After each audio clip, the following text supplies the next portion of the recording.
자, 마지막 주제네요. 경매, 공매, 실무입니다. 참고로 시험에서는 한 문제 나와요. 근데 내용이 엄청 많죠, 이거. 근데 걱정 마시고요. 나올 게 뻔합니다. 자, 먼저 경매가 무엇인가 정의부터 내려줘. 자, 경매가 뭐죠? 경매. 그렇죠. 맞아요, 그거요. 경쟁할 경자, 매도할 매자요. 네. 경쟁 관계로 물건을 파는 것, 경매입니다. 개념문도 봐주죠. 원래 크게 경매할 때 그 소위는 여러 개 포함될 거예요. 그래서 다시 분리해서요. 이거 되죠? 자, 매각 주체에서 구별할 때 사경매냐, 공경매냐, 이라는 구별할 겁니다. 우리 각종 미술품 등의 판매 경쟁 붙이죠. 그게 사경매고, 공경매는요. 공적 기관들이 매각할 때가 공경매겠죠. 근데 요 공경매도 크게 둘로 나눕니다. 이른바 협의의 경매라고 하죠. 좁은 의미에서의 경매는 뭘 말한다? 바로 법원 경매만 말합니다. 주로 우리 시험 공부도 어디에껏 법원 경매를 공부할 거예요. 근데 이거 말고 또 있죠? 뭐가 있어요? 이른바 공매라는 것이잖아요. 국가 등등이 매각 주체로 나선 것들, 그게 공매입니다. 시험은 잘 나오진 않습니다.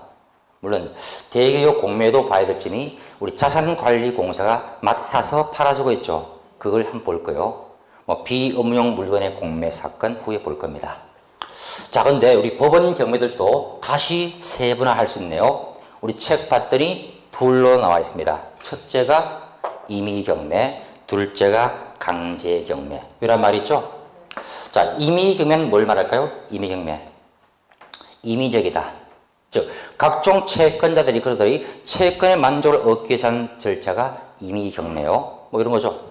누군가가 저당 잡은 상태에서 돈을 꿔줬습니다. 내가 빚을 안 갚습니다. 이때 어찌해야 할까요? 내가 혼자 팔아주면 안 되겠죠? 법 질서의 안정을 받을 거 아니에요. 그래서 어때요? 우리가 민법 볼 때 저당권 자체는 어때요? 물권자라서 고유한 힘이 부여된 바 있습니다. 그 안에 뭐가 있어요? 스스로 채무자가 변제 안 할 때 내가 직접 물건을 돈으로 바꿔서 받아올 힘이 있죠. 일명 환가권. 이게 뭐죠? 경매 신청권이겠죠. 이미 물권자의 이 힘이 부여됩니다. 그러니까 여기에 의해서 하는 절차가 뭐다? 임의경매다. 법표에는 담보권 실행을 위한 경매라고 되어 있을 거예요. 그게 임의경매다. 그래서 저당 잡은 특정 물건에 대해서만 경매 넣는 거죠. 즉, 저당자가 경매를 한다 해서 채무자가 갖고 있는 다른 토지를 경매한다? 저당의 효력이 미칠 리가 없잖아요. 바로 특정된 물건을 판다? 이게 임의경매의 포인트입니다. 그러니까 사람 자체가 책임지고 있죠. 인적인 책임이지 물건은 관계없다. 또 통상 저당 채무 안 갚을 땐 경매 온다 알겠죠. 사전에 예견되었다. 등등 평가할 거예요. 그러니까 저당자가 경매할 땐 일단 별도의 소송 등은 필요가 없겠죠. 힘 자체의 실행이 이미 경매했어요. 근데 요와 다름이 밑에 것 강제 경매입니다. 자, 집행권이라는 말인데 제기요. 채무자에게 돈 받을 권리 급부 청구권이 있음을 확인하고 그에 따라서 강제 집행력까지 부여한 문서가 집행권원이에요.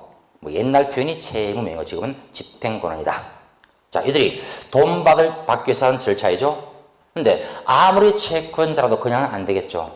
별도의 소송 절차를 거쳐야 해요. 그래서 승소 판결 등 갖고서 하더라. 이게 뭐다? 강제 경매있다. 아까 우리 임차인도 그냥 경매 못 넣죠. 승소 판결 받아서 집행문 부여받아서 해야겠죠. 그게 강제 경매였다. 그래서 판결 등을 별도로 거친다. 이게 차이였습니다. 후에 다시 비교할 거예요. 물적 책임이다 등등 예견되지 않았다. 다 나올 거예요. 간략히 그냥 용어만 봐두시면 되겠고요. 자, 권리 분석이 우리 책에 먼저 나와 있습니다.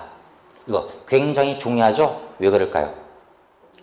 권리 분석의 실수는 곧바로 뭐니? 돈의 출입이죠. 피해 보는 거예요. 그래서 경매에 들어간 사건에서 자, 부동산 위에 있던 각종 권리들의 운명이 어찌 되는가? 그걸 묻는 거예요. 재받는 권리가 매각됐을 때 운명이 어떤가? 봤더니 어떤 권리들은 사라지는 게 있죠. 사라진다를 달리 말하는 소재주의 권리를 할 거요. 즉 이들 모두가 훗날 직권, 말소, 촉탁 대상이니까 자 낙찰자가 떠안는 게 아니죠. 말끔히 사라진 것들.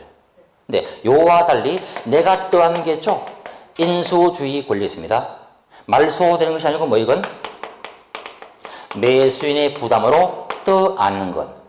그리고 우리가 경매 입찰 참가할 때는 요 채권액만큼은 차감하고 참가해야만이 어때요? 손해를 피하겠죠. 그러니까 항상 뭘 강조해야 돼요? 떠안는 것이 뭐가 있는가 조심해야 돼요. 자, 그 표현은 되자. 보죠. 1. 저당권, 압류채권, 가압채권 모두 어때요? 목적이 뭐예요? 채권 담보 목적이죠.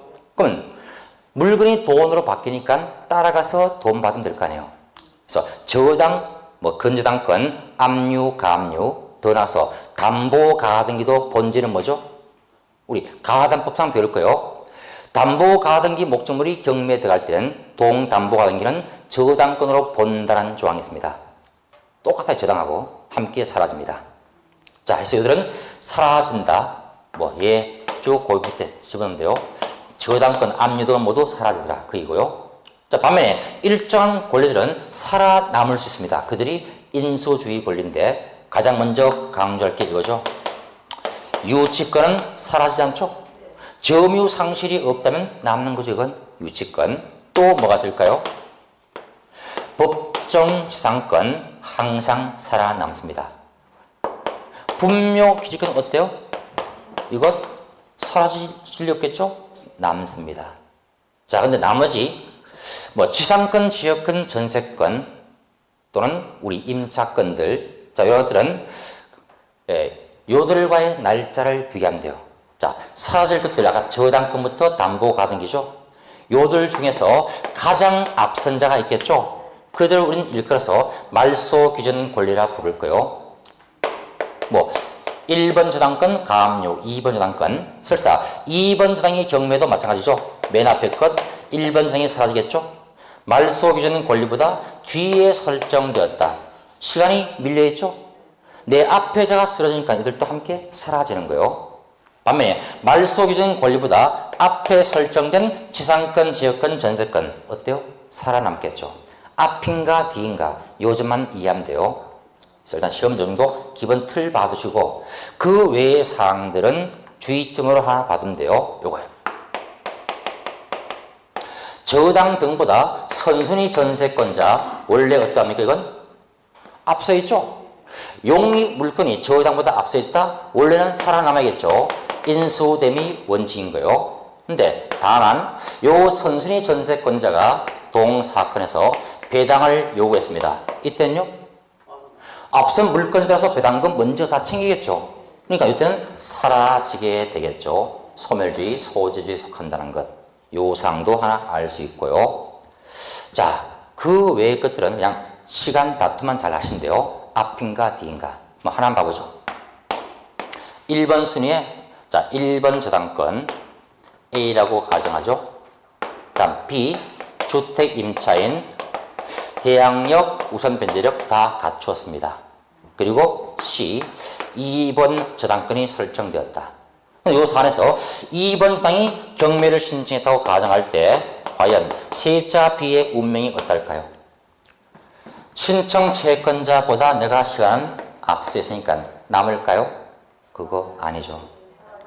비록 2번의 경매도 앞선 저당도 어때요? 항상 사라지죠. 내 앞에 저당권이 사라지니까 그 밑에 것은 모두 함께 사라지겠죠. 그리고 이때 누가? 1번 저당권이 말소준이죠. 그러니까 맨 앞에 가압류나 압류 저당권을 봐가지고 그보다 뒤에 있더라 사라진다. 그보다 앞에 있더라 남더라. 그죠? 이렇게 이해하면 되겠습니다. 근데 나중에 또 볼 거예요. 이런 거요.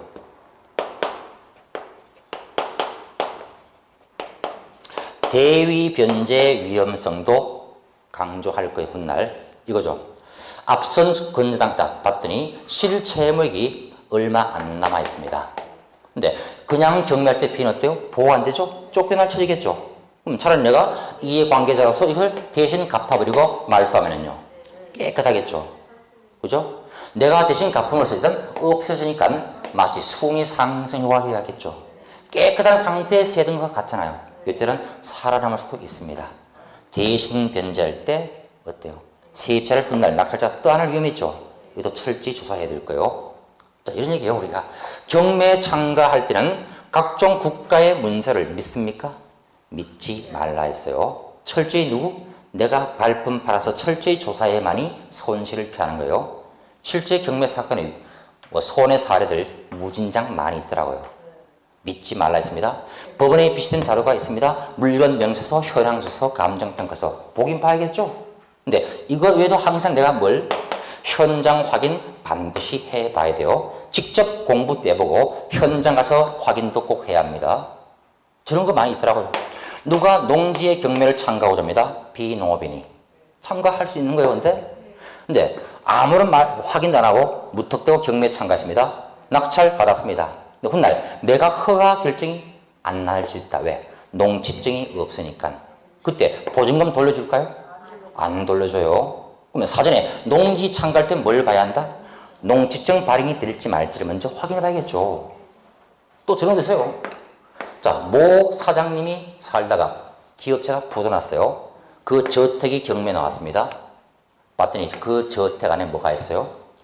정원석, 조경수 많이 있잖아요.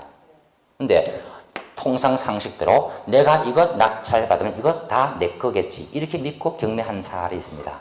근데 나중에 물건 명세에서 봤더니 이게 다 빠져 있어요.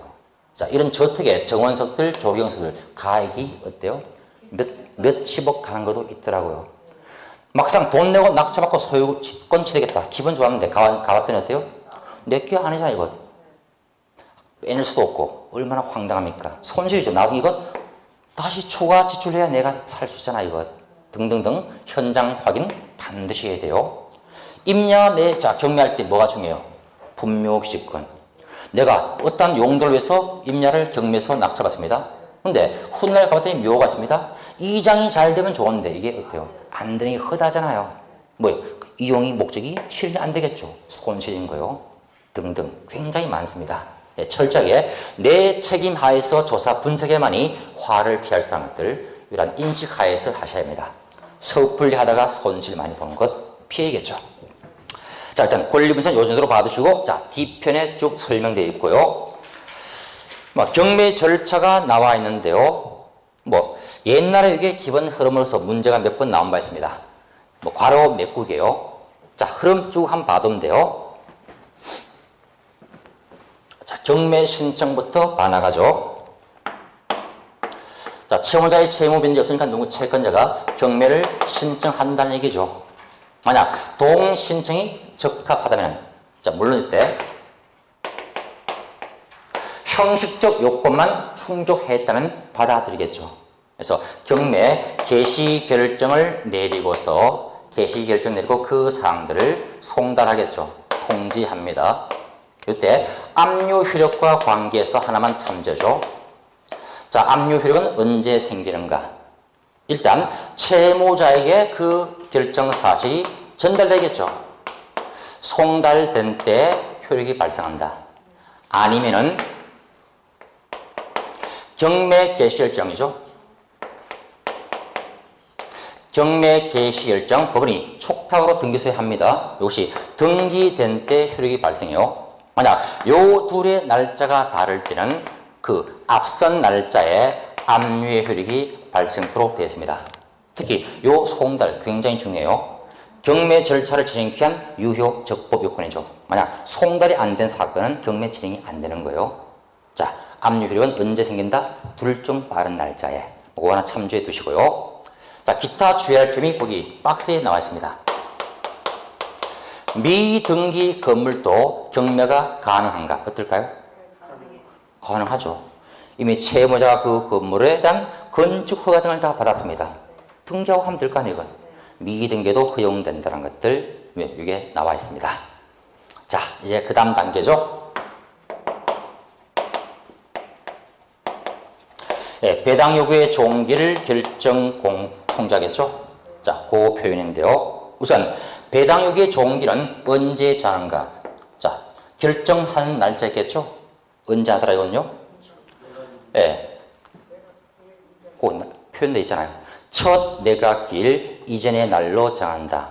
종기 자체고 표현법 하나 봐두시고요. 자, 그 다음 표현법. 배당 요구를 하지 않은 경우에 선순위 채권자도 어때요? 보호하지 않노라 했죠? 아까 권리 위에 잠자는 자 보호한다? 보호하지 않더라.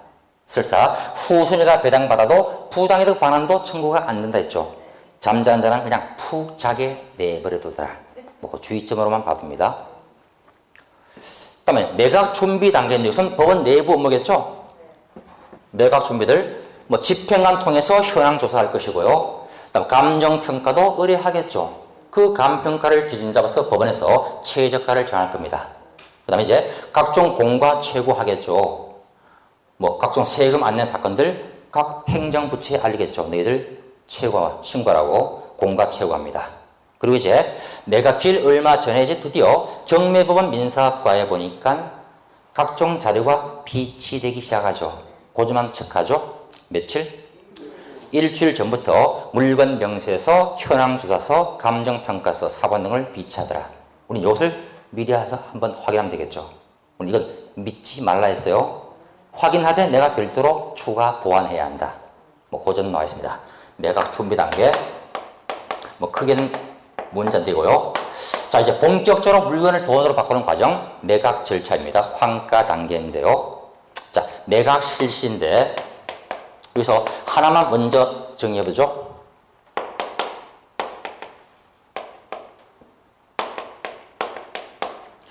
자, 이른바 경매 참가 자격이 있냐 없냐를 한번 검토해 봅니다.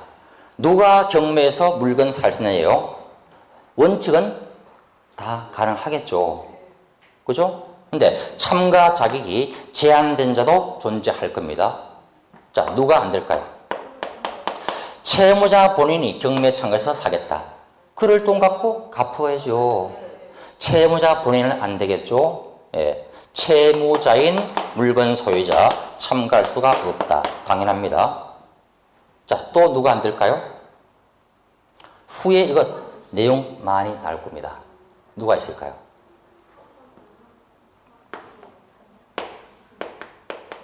이게 중요해요. 경매 관련 범죄로 입찰 방해 등등의 죄로서 유죄 판결받은 자들은 일정 기간 동안 경매원에 못 오도록 금지합니다. 이게 2년간이에요. 뒤에 또 나옵니다, 이건. 자, 등등등 굉장히 많을 거예요. 자, 우리 미선자 경매에 참가할 수 있을까요? 미선자? 제한 능력자이죠? 그죠? 원칙은 참가 안 되죠? 뭐가 필요해요? 법정 대리인의 동의를 얻어야 되겠죠. 원칙 동의를 얻어야 돼요. 만약 동의가 없다면 훗날 추가 보완도 해야 합니다. 나중에 볼 거예요. 등등등등 다 안 된다. 그죠? 근데 요걸 많이 실수하더라고요.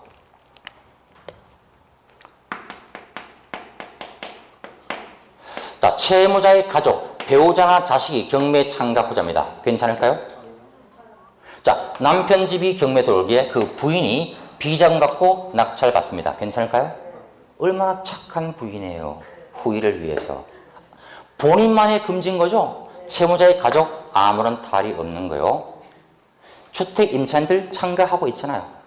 저당권자, 경매 신청 채권자 할 수 있는 거죠? 은행도 가끔 경매에서 어때요?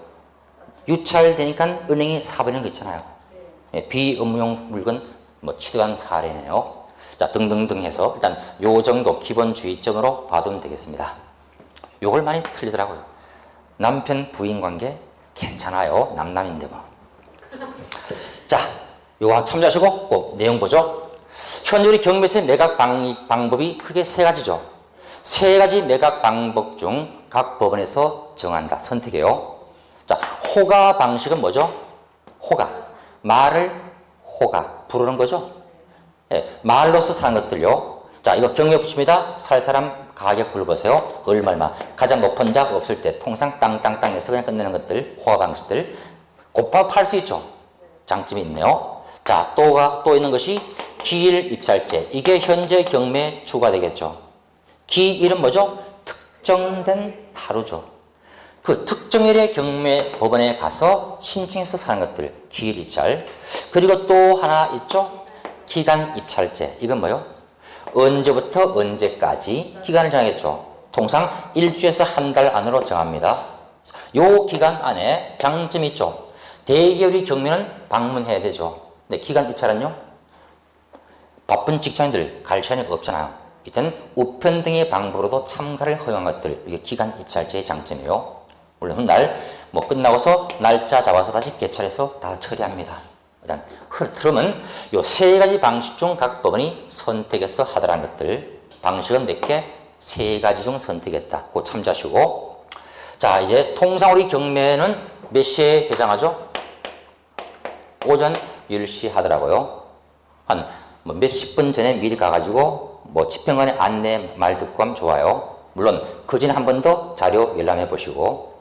그래서 10시에 자 이제 시작합니다라고 알리겠죠. 뭐 부제 등 올릴 거예요. 그럼 이제 뭘 하죠? 참관 당간이죠. 비치되어 있는 입찰표를 내가 작성하겠죠. 그리고 또 뭐가 필요하죠? 입찰 참가 기한 뭐가 있어요? 보증금 준비하겠죠.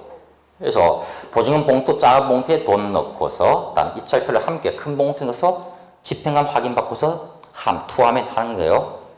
자, 여기서 문제점. 요 입찰표 쓸 때도 주의사항들이 굉장히 많습니다. 뒷면에 자세히 다 나와 있을 거예요. 이거 수정될 수 있어요? 안 돼요. 끝난 것들은 수정이 없다. 반환 없습니다. 근데 요걸 많이 실수하더라고요. 금액을 표기할 때 입찰표는 한글로 쓸 수 있어요? 숫자로 쓰고 밑에 한글로 뭐 1억 쓸 수 있어요? 이거 원래는 도입돼야 돼요. 근데 아직 우리 한국 법원은 이게 없더라고요. 왜 그럴까요? 애들 등에 업고 온 아줌마들이 실제 피해본 사례가 많잖아요. 애가 얼마나 분자매가 등 뒤에서 복잡하죠. 내가 살 물건이 예컨대 시가가 자 3천만 원 정도의 물건인데 사고 싶은 거예요. 경험을 삼아. 근데 이 아줌마가 쭉 나가다가 뒤에 동그라미 하나 더 썼습니다. 3억이에요. 이 상태로 법원이 매수인 결정했습니다. 이거 나중에 보증금 돌려받을까요? 안 돼요. 이거 막기 위해서 뭐가 필요해요? 한글도 쓰면 좋잖아요. 1억이니 3억이니. 그죠? 우리 은행권 거래는 이게 다르죠. 숫자와 한글 함께 씁니다. 혹여나 일치하지 않을 때 뭘 앞세웁니까? 한글로 쓴 걸 앞세서 불상사 예방하잖아요. 근데 경매법원은 이게 아직 안 돼 있어요. 그러니까 숫자 잘 써야 돼요, 이거. 빨리 좀 제도 개선이 필요한데 아직은 이게 없더라고요. 등등등 주의점 꼭 한번 확인하시고요. 그 다음에 입찰 보증금, 이게 시험 단골 메뉴네요. 자, 경매 참가할 때 보증금 몇 프로죠? 10분의 1, 이건 다 압니다. 근데 무엇의 10분의 1인가 10%인가? 내가 살 가격, 응찰가요? 그거 아니죠. 최저 매각가를 따로 정하죠. 이 물건은 이거 밑은 못 판다 정한 것. 최저 매각가의 10%인 거예요. 절대 응찰가, 참가가가 아니었다. 그러니까 같은 사건에 아무리 수십 명이 참가해도 보증금은 어때요? 똑같죠. 최저가의 10%니까 동일합니다. 최저가의 10%이지 매수 가격이 아니다. 꼭 별표해 두시고요. 그래서 이제 자 입찰은 통상 1시간 지나야 돼요. 1시간이 경과해야만이 종료를 선언한다. 그래서 이제 각 사건별 참가자 부르겠죠. 그래서 누가 제대로 참가한 따지겠죠. 자, 함을 열어가지고 유효한 입찰 먼저 분류할 겁니다. 유효한 입찰인가를 먼저 검토해야겠죠. 만약 유효하지 않더라 또는 그 사건에 아무도 참가를 한 바가 없습니다. 이건 뭐죠? 유찰 사건이죠. 판매가 안 된 사건이니까 다시 절차 밟아야겠죠. 이때 하는 것이 뭐다? 새 매각이죠. 옛날에 신경매. 근데 유찰 사건을 새롭게 경매에 넣을 때는 가격이 어떨까요? 떨어져야겠죠. 그 값으로 살 자가 없잖아요. 당연히 저감률이 적용될 수밖에 없겠죠. 대개 20%, 30% 정도 저감됩니다. 요거 유찰 사건만이 저감이 있습니다. 그 다음 유효한 입찰자가 있습니다. 단독 참가자는 그가 받으면 되겠죠. 근데 그들이 여러 사람일 때는요. 그 중에서 가장 값이 많은 자를 구하면 되겠죠. 그래서 최고가 제시한 자에 대해서 뭐라고요? 낙찰 내리겠죠. 최고가 매수 신고인을 잡아주고 이게 매수인으로 결정 지을 겁니다. 너가 훗날 돈 낼 날짜 정하니까 돈 내고 가져가. 그 얘기요. 자, 근데 여기서 또 다른 대비가 필요할 거예요. 훗날 최고가 매수 신고인이 대금을 납부하지 않습니다. 그때 또다시 경매를 해야 될 번거로움이 있겠죠? 이때 그럼 뭘 세우면 될까요? 대타 하나 세우면 되겠죠? 그게 누구다? 차손이 매수 신고인을 지정해 둘 수 있겠죠. 얘가 안 낼 때 너가 돈 받고 가져가면 된다. 그 얘기예요. 자, 근데 문제가 여기서 누가 차손이 매수 신고인이 될 수 있는가를 묻습니다. 이게 그간 시험에서 2번 나오고 최근 계속 나오고 있더라고요. 누굴까요? 무조건 2등 승자가 차순이다? 그거 아니다. 너무나 가격이 다운되면 안 되겠죠? 이런 거요. 자, 1억 정도가 최저가라고 가정해 보죠. 자, A가 1억 5천에 매수인으로 결정됐습니다. 근데 얘가 훗날 돈을 안 낼 때를 대비해서 차순위 정하는 거죠. 그러면 누가 차순위 될까를 묻는 거예요. 누구? 뭐냐? 그냥 2등이 아니죠? 봤더니 그 금액 표현 봐봐요. 최고가 매수 신고가에서 뭘 뺀다? 여기서 무엇을? 입찰 보증금이 있죠. 몇 프로? 10%죠. 최저가 10%가 뭐 이러니까 얼마요? 1000이겠네요. 1000 뺀 금액. 요 금액을 초과 한자에 한한다는 얘기예요. 그럼 얼마? 1억 1000만 이상 써야겠죠. 왜란 단서가 대입되는 거예요. 뭐 지난번 문제는 이거네요. 2억짜리를 제기해서 낙찰했다. 뭐 할 거예요. 2억 5천하고 2천 빼니까 2억 3천 넘어야 된다. 그게 시험 문제였네요. 자, 어쨌건 최저가 무조건 2등이 아닌 거예요. 이거 당연한 거 아니에요? 만약 그냥 2등으로 하면 어떻게 될까요? 단합의 문제 나오겠죠. 서로 짜고서 너 받고 돈 내지 마. 2등은요? 껌값 제기합니다. 이건 안 되겠죠. 그래서 규제를 가한 것이 그 표현. 해서 출제도 잘 되는 부분이 거기였습니다. 그 별표 꼭 해두시고요. 뭐 결정법 별 문제 없어요. 그냥 쭉 읽으면 되고요. 자, 유찰 사건은 다시 세매가 간다. 그 얘기고 취소 변경 등 할 수 있더라. 아까 했습니다. 항상 신중하게 참가라. 그 얘기했어요. 자, 이렇게 해서 이제 아까 매각기일 결정 공고를 안 했죠? 그건 다 알고 있는 거예요. 14일 전까지 후회한다. 그 얘기고 최초 매각기일 일주일 내에 매각 결정기를 잡더라. 그걸 제가 빼먹었네요. 참조하면 되겠고. 자, 이제 매각 실시 다음에 매각 결정기일 있죠? 경매일부터 보통 통상 일주일 단위로 진행하고 있어요. 일주일 지나면 매각 결정기일이 개최된다. 이것이 바로 옛날에 경락기일이죠. 자, 매각 결정기일, 뭐 경락기일이라고 옛날에 썼습니다. 자, 매각 결정기일은 딴 거 아니죠? 절차에 하자 있냐 없냐를 검토할 거예요. 그래서 특단의 하자가 없다면 허가 내리겠죠. 절차 하자가 발생할 때는 불허가를 내리게 될 겁니다. 아까 했던 것 농지 경매에서 뭐가 필요하죠? 농지청 필요하죠. 만약 요 날까지 농지청 제출이 없습니다. 그때는요 불허가 난다는 얘기예요. 자, 그죠? 우리가 농지의 경매를 참가할 때 농지청은 입찰할 때 함께 내야 한다? 필요 없네요. 입찰 당시는 필요 없는 거예요. 매수인도 될 수 있죠. 다만 언제까지? 요 결정기일까지 별도로 제출을 해야 합니다. 요걸 제출치 않으니까 허가를 내지 않는 거예요. 자, 그럼 이 문제가 불허가 된 사건. 자, 매매가 성립이 안 됐잖아. 이건 다시 팔아야겠죠. 이것도 뭐다? 허가 나기 전에 돌아간다. 모두가 새 매각이에요. 허가 후는 별도 얘기예요. 자, 근데 문제가 이거 불허가 사건을 새롭게 경매에 집어넣을 때는 가격의 하락이 얼마일까요? 이게 없어요. 자, 왜 그럴까요? 불허가는 그 원인이 돈의 문제가 아니죠. 비싼 게 아니고 뭐요? 절차적 흠 때문에 들어간 거죠. 깎을 필요가 없잖아요. 그러니까 종전 매각 조건을 똑같이 적용합니다. 저감이 없다. 이게 차이요. 아까 유찰 사건은 다운시켰죠. 근데 불허가 사건은 저감이 없습니다. 같은 새 매각이어도.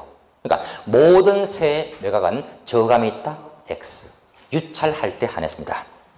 다음 이제 모든 요건을 충족시는 허가 결정을 내리겠죠. 이제 허가 나면 그 다음에 대금 납부를 유도할 겁니다. 물론 여기서 허가 불허가에 대해서 이해관계자들은 항고를 제기할 수도 있어요. 즉시 항고를 할 수 있습니다.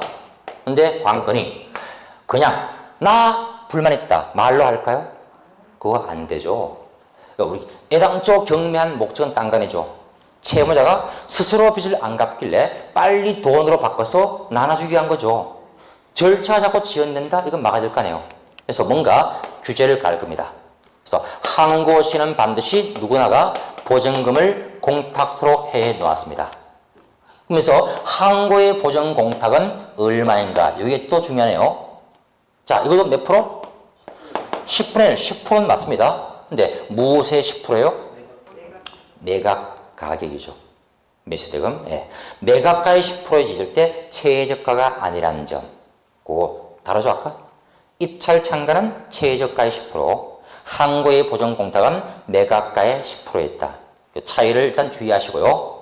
한편 이 항고가 쓸데없이 해가지고 기각 날 수 있을 겁니다. 그럼 절차를 지연시켰죠? 응당의 제재를 가할 거예요. 그건 항고가 기각되면 이 공탁금은 100% 몰수 처리한다. 그래요? 그거 아니에요. 자, 이때 단서가 있죠. 채무자와 소유자들이 항고한 사건은 괘씸한 사건이죠. 이때는 어찌한다? 몰수해서 배당으로 편입해서 배당금으로 처리합니다. 근데 기타 나머지 자들의 항고 기각은요? 돌려주긴 줘야겠죠. 그래서 각종의 지연 날짜만큼 지연 이자 등을 빼가지고 절차 비용을 공제한 상태에서 돌려줍니다. 그러니까 이걸 강조하면 되겠죠. 항고 보증금은 언제 몰수한다? 채무자 소유자에 대해서만. 그 외의 사람들은 공제 후에 당연히 돌려줄 건 돌려줘야 하는 거예요. 자, 채무자 소유자에 한해서 보증금은 공탁 몰수한다. 자, 여기까지를 매각 결정기일의 기본 내용으로 봐두면 되겠습니다. 뭐 그 밑에 것들 쭉 보면 돼요. 뭐 다 말씀드렸고, 자 이제 매각이 허가 결정이 확정되었으니까 대금 납부를 유도해야겠죠. 자, 그 대금 납부를 위한 전제부. 매각 대금 납부에서 보시면은 매수인 대금 지급 기한까지 언제든지 매각 대금을 납부할 수 있다 했습니다. 자, 그때 뭘 강조하면 될까요? 요거요. 현재 대금 납부는 기일제가 아니고 뭐다? 기한제이다. 언제부터 언제까지 사이죠. 요 납부 기한 내에 언제든지 잔대금을 완납하면 그 즉시 부동산의 소유권은 취득을 하는 거요. 자, 경매에서의 소유권의 변동은 등기한 때가 아니죠. 대금 완납 즉시 이미 소유권은 변동된 거예요. 물론 훗날 처분 케이스는 별도로 등기를 할 겁니다. 그것도 촉탁 등기를 할 거예요. 어쨌든 소유권의 변동은 언제? 대금 완납 시였다. 자, 근데 문제가 있네요. 자, 대금을 만약 누군가가 납부치 않았습니다. 원래는 다시 절차를 밟아야겠죠. 너무나 번거롭잖아요. 그죠? 그래서 이때를 위해서 우리가 아까 누굴 세웠어요? 차순위가 있었습니다. 차순위 매수 신고인이 지정되어 있다면 그 자에게 지위를 승계하면 되겠죠. 자, 그 자에게 내가 허가 결정 내리고 대금 납부를 유도하면 될 거예요. 만약 차순위마저 없었다. 그때는 할 수 없죠. 다시 경매 들어갈 거예요. 자, 맨 밑줄. 대금 납부 없거나 차순위도 대금을 납부하지 않았습니다. 더 이상 돈 낼 점 없네요. 이때가 뭐다? 재경매, 재매각이죠. 재차 경매를 하면 언제? 대금 납부가 없을 때였어요. 근데 요 재매각도 항상 실시한다? 그게 아닌데 문제는 요건 재매각 들어갈 때도 우리가 주의할 점이 가격의 다운은 이루어지지 않아요. 재매각은 하락이 없다. 오직 유찰 사건만 다운시킬 뿐인 거예요. 재매각도 하락이 없습니다. 근데 요 재매각도 취소가 될 수가 있습니다. 이거요. 지난번에 돈을 안 낸 자가 있죠? 매수인 혹은 차순위자, 허가받은 자. 이들이 마음을 고쳐먹고 돈 내러 왔습니다. 너 왜 이제 왔어? 집으로 돌려보낼까요? 우리 법원도 귀찮은 업무이죠. 돈 낸다고 왔으니까 기꺼이 받아들이겠죠. 다만 너무 늦게는 오지 말아야겠습니다. 그래서 그 날짜 체크하죠. 재매각일 며칠? 3일 이전까지 미납한 잔대금, 지연이자, 절차 비용을 모두 완납하면 재매각은 취소된다. 돈 낸 자가 갖는 거요. 물론 요 둘 중에서 먼저 낸 자가 갖게 되는 거고. 어쨌든 날짜만 체크해요. 언제? 3일 이전까지 완납 등할 때는 재매각은 취소될 수 있다.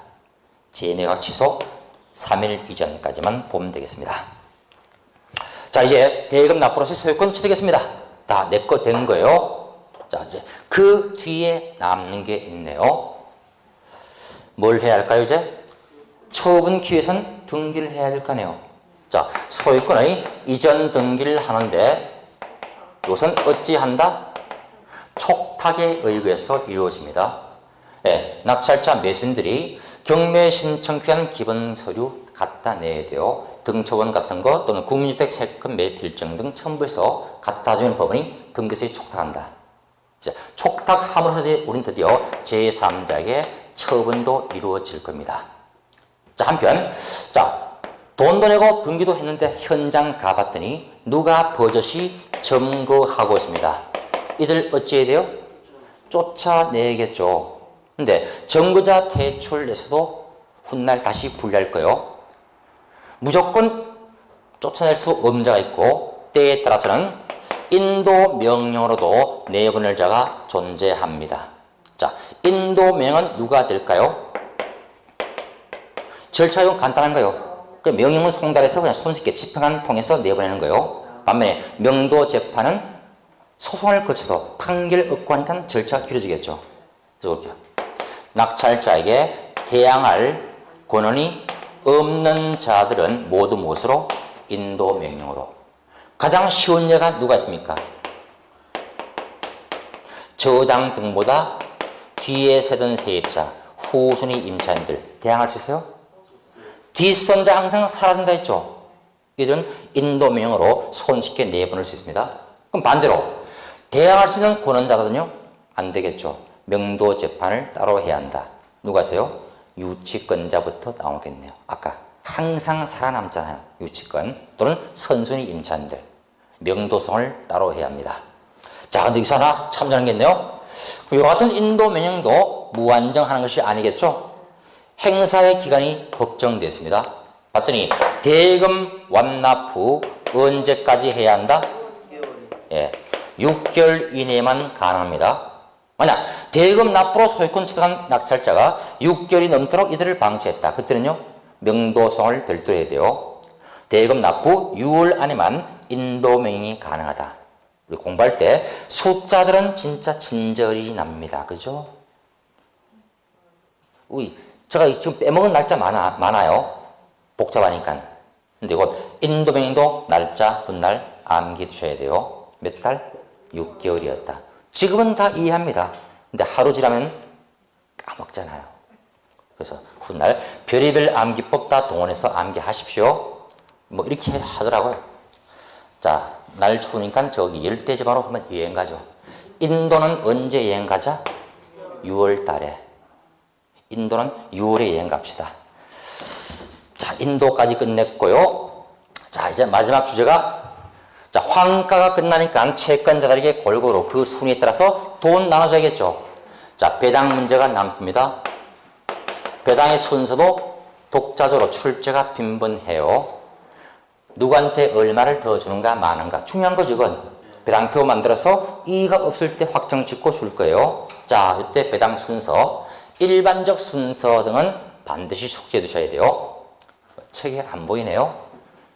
자, 영순위가 있습니다. 뭐 간단하게만 정해도요. 항상 빠지는 거 뭘까요? 비용이요. 경매 신청자들이 미리 선납 비용들 있죠. 절차 비용들 또는 제3취득자의 유익비들 먼저 줍니다. 통틀어서 뭐? 비용은 먼저 제거한다. 절차하기 위한 비용들 다 빼고서 돈을 나눌 거 아니에요. 자, 비용이 영순위고, 다음에 이제 1순위로 뭐가 빠질까요? 그 누구보다 가장 먼저 받는 자, 최우선 변제 특권자 있죠? 우리가 알기에 누가 있어요? 소액 주택 상가 임차인들, 그다음에 근로자의 임금 중에서 석 달치의 임금 채권들은 먹고 살도록 배려해야 될 거 아니에요. 그 무엇보다 가장 먼저 줍니다. 석 달치 임금 채권 등등이 있어요. 자, 요것이 끝난 다음에 이제 2순위 누가 나올까요? 저당권자? 아니에요. 그 다음에 누가? 당해세. 당의 목적 부동산에 부여된 물적인 국세나 지방세. 예, 당해세를 먼저 빼줍니다. 자, 그 다음 단계가 이제 뭘까요? 물권자들이죠. 우선 변제권. 저당권, 전세권, 물권자죠. 확정 일자부 임차인도 어때요? 우선 변제권이 있다 했죠. 그래서 물권자 사이는 시간 다툼이죠. 앞선자 먼저 받은 거요. 물권들의 우선 변제. 저당권, 전세권. 특히 우리가 주의할 것이 확정 일자부 임차인도 우선 변제권이 부여되었다. 그 날부터 다투는 거예요. 자, 그 다음에 뭐가 빠질까요? 그 다음에 저당 등보다 시간이 늦은 조세. 각종 국세, 지방세, 당해세 먼저 빼주고 나머지 일반 조세들은 저당과 시간 다투는 거예요. 만약 그 과세의 길이 저당보다 앞설 때는 요 앞에 들어가고, 그죠? 늦을 땐 그 밑에 들어간다. 그예요. 물론 요 사이에 또 있습니다. 일반 임금 채권이죠. 아까 석 달치 먼저 받았죠? 그 나머지는 요 사이도 들어가요. 엄밀히 말하면 이렇게 해야겠네요. 그 다음에 나머지 일반 임금 채권이 들어간다. 그리고 남을 때 밑으로 내려가겠죠. 이것이 각종의 공과금이 있습니다. 국민연금, 보험료 등이 있죠. 그것들, 안 낸 것들, 공과금. 자, 그래도 남을 때 맨 끝에 뭐가 있다? 일반 채권자들이 있습니다. 누가 있어요? 확정일자 없는 임차인들, 단순 채권자이죠. 또 누가 있습니까? 가압류는 따로 분리해야 돼요. 가압류 등 채권자. 이들이 맨 꼴찌 순서입니다. 그리고 아까 당에서 뺀 나머지 조세들은 저당과 비교할 때 앞인지 뒤인지를 보는 거예요. 저당보다 앞설 땐 여기에 들어가겠죠. 반면에 저당보다 늦을 때는 일반 임금 밑에 들어갑니다. 그건 별개 문제예요. 자, 통상적인 순서는 이 정도로 잡으면 될 겁니다. 자, 다시 한번 맨 먼저 비용을 뺀 순선 매각대금을 구하라.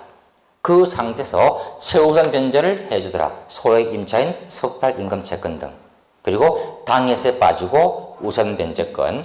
그리고 일반 임금 주고 공과금과 일반 채권 순서였다. 이렇게 잡아두시고 그 외에는 배당 사례를 통해서 보는 게 좋은데 단 실제 시험 문제는 잘 나오지 않아요. 원래 이 배당 쪽은 복잡해요.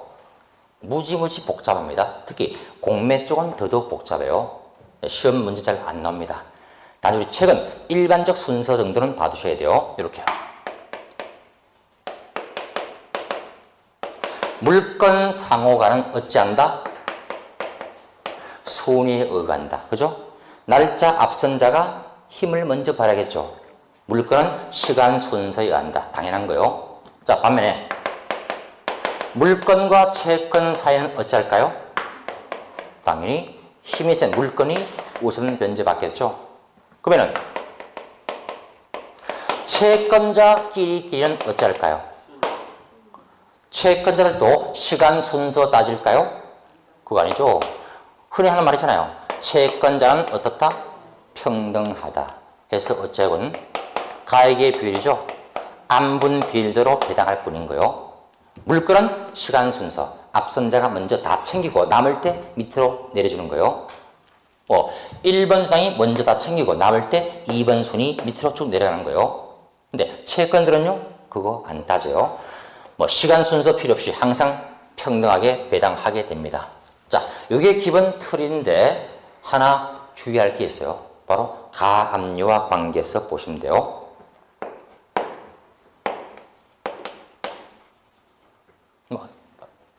이게 낫겠네, 우리가. 자, 1번 순위에 저당권, 2번 순위에 가압류가 있고 밑으로 쭉 가서 경매 신청이 된 거예요. 요건 배당 순서를 잡으면 되겠죠? 누가? 저당이 앞서 있죠? 당연히 우선 변제 받습니다. 됐죠? 얘가 받고 남을 때 밑으로 내리니까 물건은 채권에 앞서니까 됐어요? 자, 근데 문제가 반대요. 1번 순위에 가압류가 있고 2번 순위에 저당권이 있습니다. 이때는요. 저당권이 먼저 자기 돈 다 받을까요? 그건 아니겠죠. 그죠? 나보다 앞에 이미 잡힌 자이니까 선순위 권리 채권 침해가 안 될 거 아니에요. 이때는 어떻게? 서로 안분하게 되겠죠. 됐어요? 예. 가압류는 앞에 있을 때는 뒤에 물건과 어떻게? 안분배당 평등하게. 근데 가압류가 뒤에 있을 때는 단순 채권자 순위가 밀려있죠. 밀려버리는 거예요. 됐습니까? 요 틀만 세우는 거예요, 지금. 자.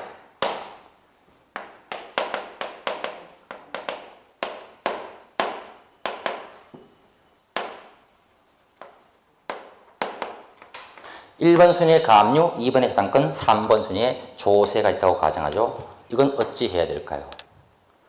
복잡해지겠네요. 얘들과는 어때요? 동등하죠. 그 다음에 저당과 조세는 저당이 당연히 앞서겠죠.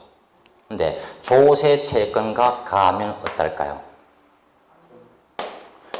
조세 채권은 가압류에 항상 우선합니다.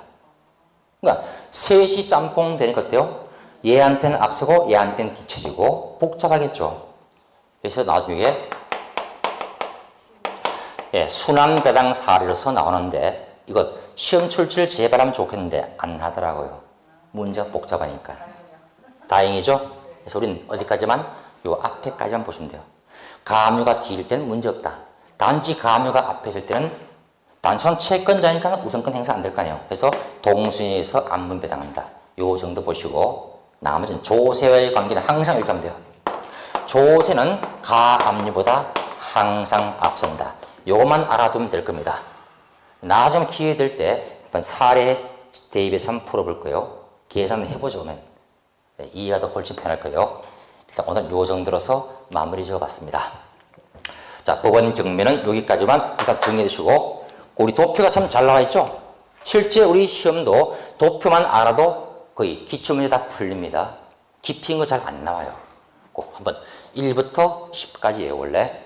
배당 절차 좀 9번이네요. 거기까지 꼭 한번 그림을 그려두면 되겠습니다.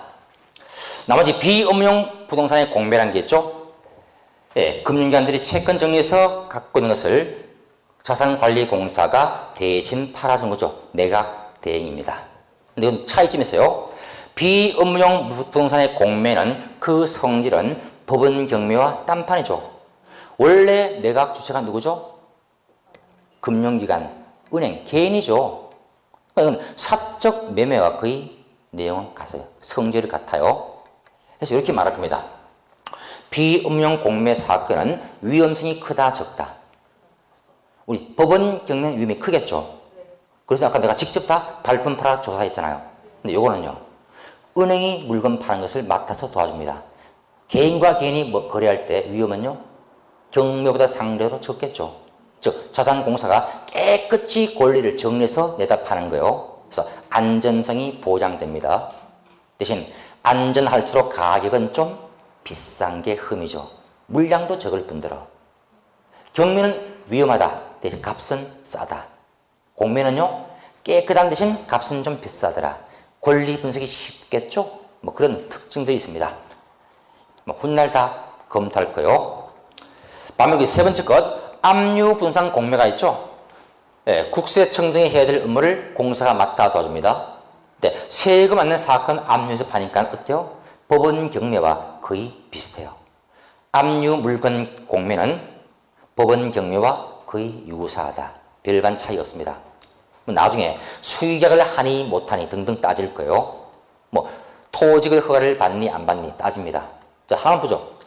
경매에서 우리가 토지 사고자 할 때 토지 거래 허가를 받아야 안 받아요? 경매 안 받아요. 그러니까 허가 구역 내에 토지가 나왔을 때는 경매 통해서 사면 되겠죠. 잘 없겠지만은. 근데 비금융 부동산 공매는 허가 받는다 만다? 받아야죠. 매각 주체가 은행이죠, 개인이죠. 그러니까 허가 면제가 안 되는 거예요. 이런 식으로 훗날 좀 세밀하게 비교할 게 있습니다. 이미 아는 것 한도에서 본 거예요. 자, 경매 여기서 일단 끝을 내시고 끝에 다음 장 보니까 매수 신청 대리인 등록 제외되어 있습니다. 자, 우리 개업 중개사들은 중개업 이외에 더 나가서 경매 관계 업무도 할 수 있죠. 그 역할이 매수 신청, 즉 경매에서 물건을 누가 사고자 할 때 대신 신청을 도와주는 거예요. 이게 포인트예요. 매수 신청을 대리할 뿐이더라. 그러니까 적극적인 개입이 있을까요? 안 되는 거예요. 그냥 쉽게 매각 당일에 누가 물건 사고자 할 때 어때요? 대신 사주는 정도겠죠. 그래서 밑에 비교표는 훗날 보시면 돼요. 우리 중개업과의 차이를 훗날 비교 정의합니다. 이거 있어요. 자, 대본 규칙 따라서 현재 법이 만들어져 있고요. 이때 자, 매수 신청 대리인 등록은 어디에 가서 어쩌는 갖고 절차인데요. 우리 중개업의 등록은 시군구에 간다 했습니다. 반면 이쪽은요. 관할 법원에 가야겠죠. 근데 신청 자격이 제한됩니다. 모든 개공이 할 수 있다? 그게 아니네요. 자, 첫째 줄. 공인중개사는 개공, 법인인 개공의 하나에서 등록할 수 있다. 그럼 누가 떠오릅니까? 부칙제 6조 2항에 개공도 있었죠? 이른바 중개인 기득권자. 얘는 자격이 있어 없어요? 자격이 없었잖아요. 그리고 매수 신청 대리는 등록이 안 된다는 얘기요. 또한 단순한 공인중개사들이 등록을 할 수 있다 없다? 역시 안 된다. 왜? 개업 공인중개사의 하나니까. 되죠? 자, 개공 중 2명, 공개공과 법개공 이 둘에 한했습니다. 신청 자격 제한.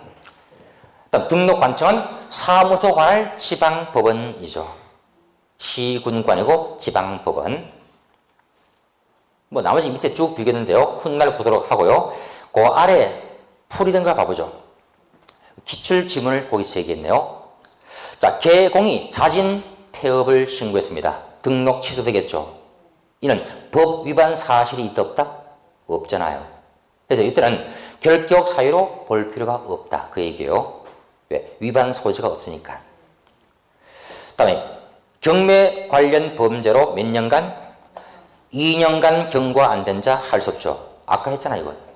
경매 참가도 금지했죠. 신청 대리인 등록도 안 되죠. 유죄 판결 확정 후 얼마? 2년 미경과자. 그다음에 3번이 중요한 거죠. 이거요. 우리가 중개업을 등록할 때는 보증 설정을 미리 한다? 미리 할 필요 없다 했죠. 중개업은 업무 개시 전까지만 갖추면 되는 거예요. 그때 확인 후에 등록증 내줄 뿐인 거니까. 근데 매수 신청 대리는 특이하죠. 등록 신청할 때 미리 가입해야 돼요. 보증을 미리 가입해야 한다. 요건의 이건 그 차이만 이해하시고. 자, 옆에 이제 매수 신청 대리에서 우리가 취급할 물건이 있죠. 대상물. 자, 이는 공인중개사법과 차이가 있습니까? 취급 대상물의 범위는 공인중개사법과 똑같죠. 토지, 건축물, 임목, 공장, 광업수단 똑같아요. 5가지. 자, 다음에 2번 신청 대리 행위의 범위라고 되어 있네요. 즉 적극적인 절차 개입이 있다 없다? 없다 했습니다. 오직 매각 당일에 물건 사기 위해서만 도와줄 뿐인 거예요. 자, 보증금 10% 제공할 수 있죠. 입찰표 써주겠죠. 신고하겠죠. 차순위 신고할 수 있고 낙찰이 안 될 때 돈 돌릴 수 하겠죠. 또는 공유자의 우선 매수도 신고할 수 있습니다. 공유 물건이 경매할 때 타 공유자들은 어때요? 내가 사겠다 우선 매수 신고할 수 있는 거예요. 후에 볼 겁니다. 다음에 임대주택법에 따른 임차인들의 우선 신고할 수 있다. 네.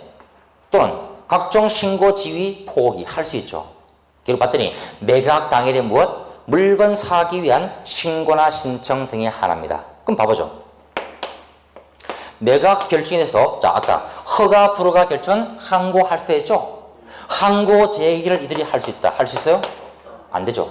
매각 당일의 업무에 한했습니다. 매각 후에 결정기일 대금 납부. 이들이 대금 납부를 대신한다. 할 수 있어요? 이거 안 되잖아요. 등등등. 매각 당일의 업무에 합니다. 또는 정거자 내쫓기에서 인도 명령을 대신 신청한다. 됩니까? 안 되겠죠. 인도인이 명도 소송 할 수 없는 거요. 물건 사기 위한 행위에 한했습니다. 자, 대리행위 방식도 출제된 지문이에요. 이때 포인트는 자, 등록한 개공들은 법원의 밑줄 치우기 끝에 직접 출석하여야 한다. 뭔 얘기요? 밑에 소속 직원을 보낸다? 안 된다. 개공이 직접 출석해야 합니다. 또 각 대리 행위마다 그 권한 문서 제출한다 등등 있습니다. 후에 볼 거요. 그다음에 사건 카드도 별도로 작성 비치 보존합니다. 얼마간? 5년간. 나중에 매수대리에서의 확인 설명서와 편철에서 함께 보관해요. 5년간. 일단 지금 요 정도 간략히만 봐나가시고 역시 마지막 페이지는 보수로 끝냈네요. 보수. 여기도 크게 두 가지 있어요. 보수가 있고 실비 있습니다. 예규 범위내에서 받아야 한다. 쭉 나와 있고 특히 초과 금융 당연한 것인데 세 번째가 중요해요.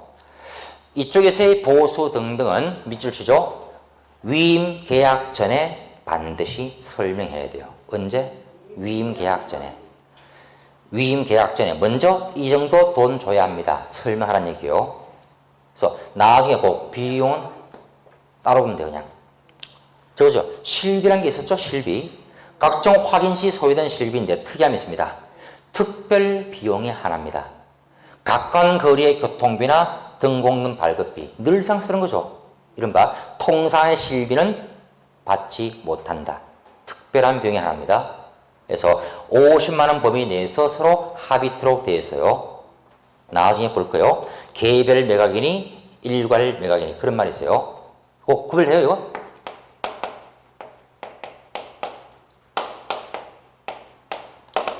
다른 거죠? 물건 팔긴 팝니다. 근데 어떻게? 개별 하나하나씩. 얘는요 묶어서 통으로. 우리가 경매 아까 입찰표 쓸 때도 중요해요. 입찰표 쓸 때도 사건 번호가 있겠죠? 타경 몇 호 사건 있을 겁니다. 근데 때에 따라 요 한 사건에 물건을 한 개 팔 수 있죠. 근데 봤더니 사건은 하나인데 그 속에 1번 물건은 몇 번째 건물, 2번 물건은 몇 번째 토지, 이게 쭉 나오겠죠. 이렇게 하나의 사건 속에 물건이 여러 개 존재할 수 있을 거예요. 이것을 통으로 판다가 뭐예요? 일괄 매각. 따로 판다? 그땐 개별 매각. 그러면 개별 매각에 참가할 땐 뭘 써야 합니까? 사건 번호만 써서는 안 되겠죠. 그럼 당연히 무엇까지? 물건 번호도 몇 번인지를 반드시 기재해야 돼요. 이게 빠져있다.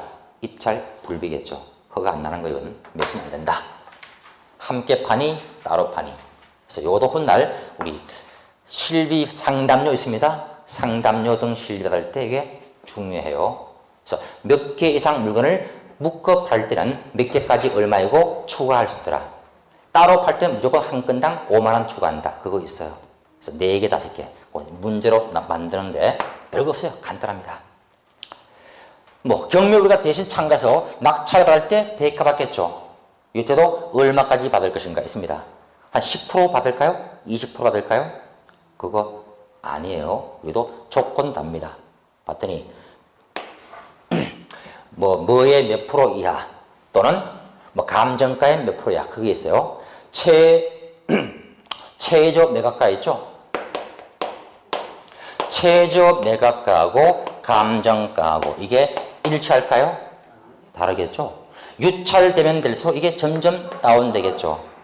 항상 최저가 대비로 받아야 한다. 억울할 거 아니에요. 때에 따라 무엇? 감정가도 도입되는 거예요. 최저가의 몇 프로 이하, 감정가의 얼마 이하 이런 협의 조건이 있습니다. 책에 없는 거 쓰지 마시고 훗날 교재 나올 때 밑줄만 그으면 돼요. 자, 해서 우리 매수 대리까지 법령 전반상은 짤막하게 봤는데 충분히 이 정도는 공부할 수 있겠죠? 그죠? 아예 지금은 해결이 안 되고요. 감만 잡으시면 되는 거예요. 그래서 이제 1월부터 본진도 들어갈 때는요. 계획이 이렇죠. 1, 2월달은 기본 이론 정의겠죠. 예, 요때는 주로 중개사 법령 파트를 중점적으로 나갈 겁니다. 실무 쪽은 먼저 할 필요 없어요. 훗날 민법 등이 공부될 때 하면 훨씬 쉽고 내용도 많으니까. 그래서 이제 3, 4일 정도 나갈 때 이제 심화 단계인데요. 이때는 법령 플러스 실무 이용 내용도 보충할 거예요. 그리고 마지막 5, 6월달 진도 나갈 때 어때요? 법령은 모든 내용이 요약 정리되셔야 돼요. 그래서 적어도 6월 정도에 모의고사 왔을 때 법령은 몇 점? 최소 65에서 70점 정도 확보해 두셔야 돼요. 요 정도까지 정적이 올라가면은 나머지 문제를 풀 거 아니에요. 7, 8월 달에 최소한 수천 문제 풀 겁니다. 그럼 이때 법령 몇 점? 85점. 어느 순간 이게 올라가 있습니다. 이 정도의 실력, 이제 성적은 거의 고정화된 거예요. 본장, 시험장 가도 이건 떨어지지 않습니다. 어때요? 고득점 합격하네요. 이거 정도 나옵니다. 법령이 80이 안 나온다. 그때는요, 불안하니까. 그래서 아예 우리는 목표를 더 올려버리죠. 몇 점으로? 90점까지로. 이 정도는 돼요. 다 가능합니다. 자, 그동안 수고하셨고요. 새해에 뵙겠습니다. 네, 수고하셨습니다.